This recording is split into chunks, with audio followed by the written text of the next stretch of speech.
সবাই বুঝতো যে ব্যারিস্টার রাজ্জাক সাহেব যখন সাবমিশন রাখছেন তিনি জেনে বুঝেই রাখছেন। সুতরাং এখানে মিথ্যা থাকার কোনো সম্ভাবনা নেই, এবং তিনি যে আইনের যুক্তি দিচ্ছেন এটা সত্যিকার অর্থে এটা খণ্ডনেরও তেমন কিছু নেই। এরকম একটা ভাবমূর্তি তৈরি করতে পারা একজন আইনজীবীর জীবনে একটা বড় পাওনা। আমরা দেশবাসীর কাছে বলবো ওনার জন্য দোয়া করবেন। আইনি ল ফার্ম বাংলাদেশে একটা নামকরা আইনজীবী ছিল, তার দুই ছেলে দুজনেই ব্যারিস্টার এবং দুজনেই ভালো আইনজীবী। আব্দুর রাজ্জাক জীবনে অনেক মামলা করেছে, আর বিশেষ করে writ জুডিশন, constitutional matter, writ জুডিশন, company ম্যাটারে।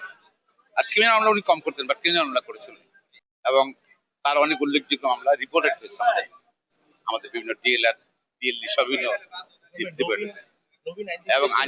এবং ওনার কিন্তু উনি মৃদুভাষী ছিলেন, উনি খুবই মৃদুভাষী ছিলেন এবং মানুষের সঙ্গে খুব সফট ব্যবহার করতেন। একবার জোর করে কথা বললে,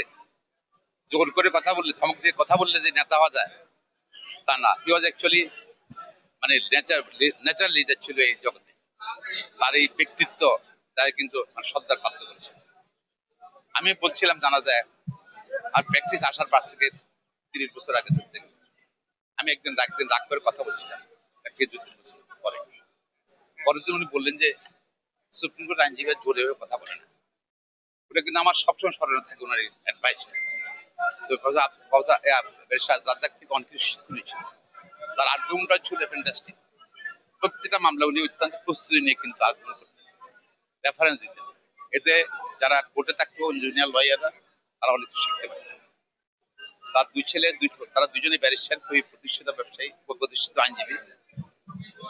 তিনি প্রতিবাদী ছিলেন, যার জন্য তার গত সরকারের সময় সে হরের শিকারিত হয়েছিল, দেশ থেকে চলে যেতে হয়েছিল।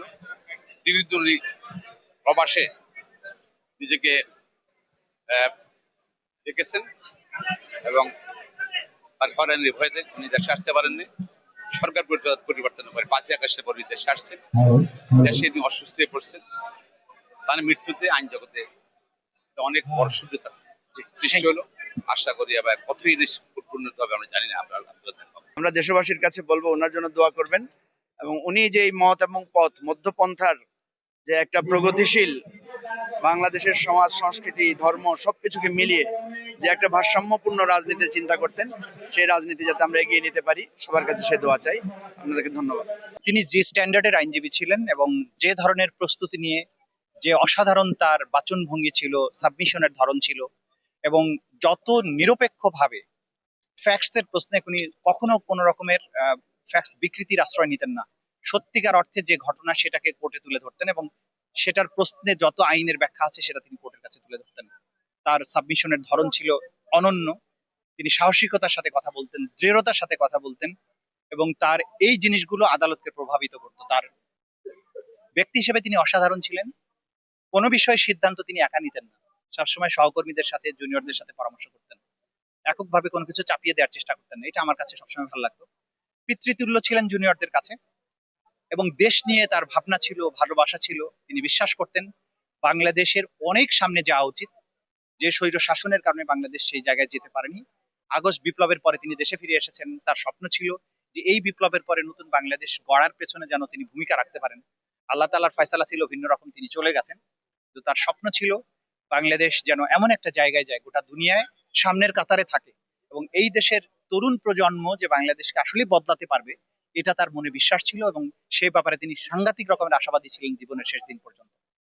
এবং তার সবচেয়ে বড় চাওয়া ছিল বাংলাদেশ যেন মুক্ত স্বাধীন বিশ্বের কাছে অনুকরণীয় একটা দেশ হয়। সেটা তিনি দেখে যেতে পারেননি, এটা আমাদের আফসোসের বিষয়। কিন্তু আমি মনে করি যে বাংলাদেশের তরুণ প্রজন্ম এবং তরুণ আইনজীবীরা তার যে দেখা স্বপ্ন সেটা বাস্তবায়নের জন্য কাজ করবে।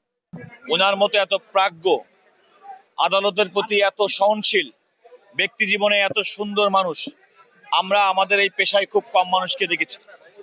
ব্যারিস্টার আব্দুর রাজ্জাক সাহেব বিগত ফ্যাসিবাদ আমলে রাষ্ট্রীয় সন্ত্রাসের শিকার হয়ে দীর্ঘদিন পর্যন্ত আমাদের এই জাতিকে সেবা দান করতে পারেননি।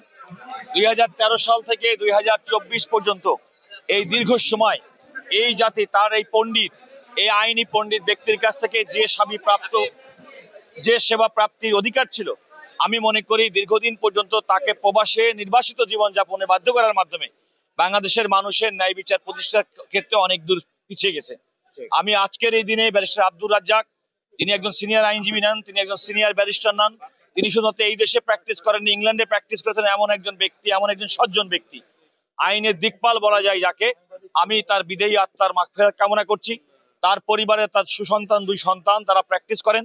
আমি বিশ্বাস করি ব্যারিস্টার আব্দুর রাজ্জাকের নীতি এবং আদর্শকে ধারণ করে তার 2 ছেলেও তারা এই পেশায় তাদের স্ব উজ্জ্বল স্বমহিমায় তারা বিকশিত হবেন, এ আমার প্রত্যাশা।